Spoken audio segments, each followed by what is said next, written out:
Hi, I'm Scott, President and Skipper of Canada Ocean Racing, Be Water Positive Sailing, and you are on board Emira IV.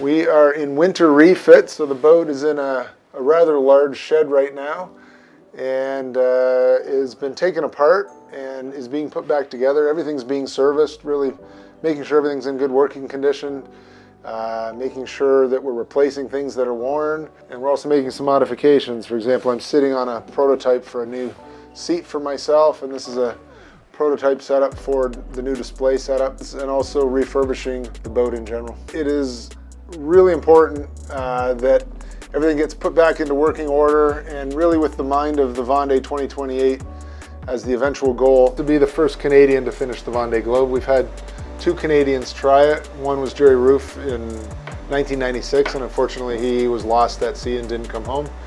And then Derek Hatfield tried the race in the early 2000s and had a knockdown south of New Zealand and broke his mast and had to retire. So nobody's tried it since.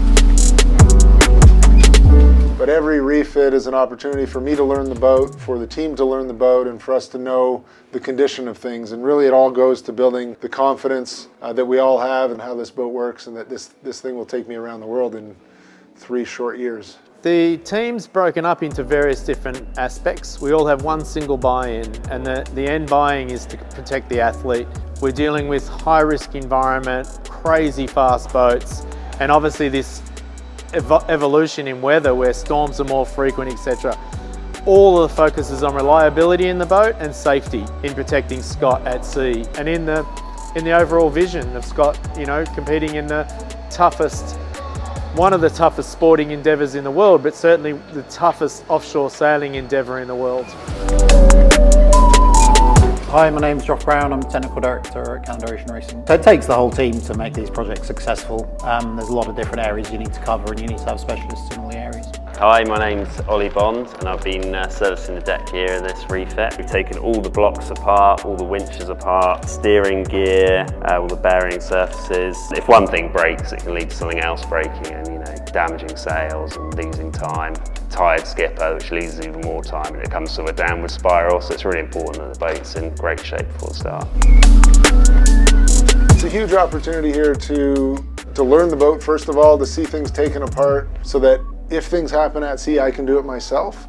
The main changes in this boat are the ergonomics and things to personalize it for me. The boat has been around the world twice, once with 11th Hour Racing and once with Sebastian Simone. You can see there's some windows here for when you're in the cockpit, you can see out. Bunk has a foam mattress that we've thickened because with the slamming of the boat, I was bottoming out. It also is adjustable for heel angle, so you can, as the boat heels one way or the other, you can keep it flat. And here you've got, essentially a 3-meter long section where you have your bunk and your kitchen. A lot of electronic systems on this boat, a lot of information.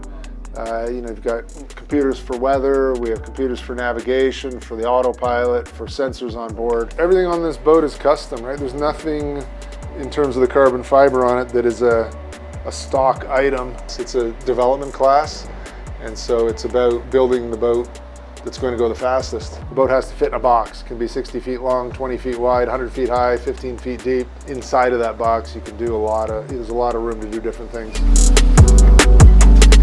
The Vendée Globe's a solo mission non-stop around the world, where the fastest ever has been basically 65 days, and a lot of boats take into the 90, 100 days. So, you're alone managing this beast for a long time. So making sure that you're getting the proper nutrition, proper rest, and you're in the proper mindset is super important. So the ways you preserve yourself that are becoming more and more important. They push the technology in the boats. The boat performance goes high, but it's at a point in the class where it's starting to affect the human performance. And so a little bit more focus needs to be put on keeping that skipper safe and happy. I've personally been on this boat doing 38 knots, about 45 miles an hour is about 70 kilometers an hour. So that's fast, and that's in waves. You can imagine this boat moving, 20, 30 knots through waves, and just the water pouring over.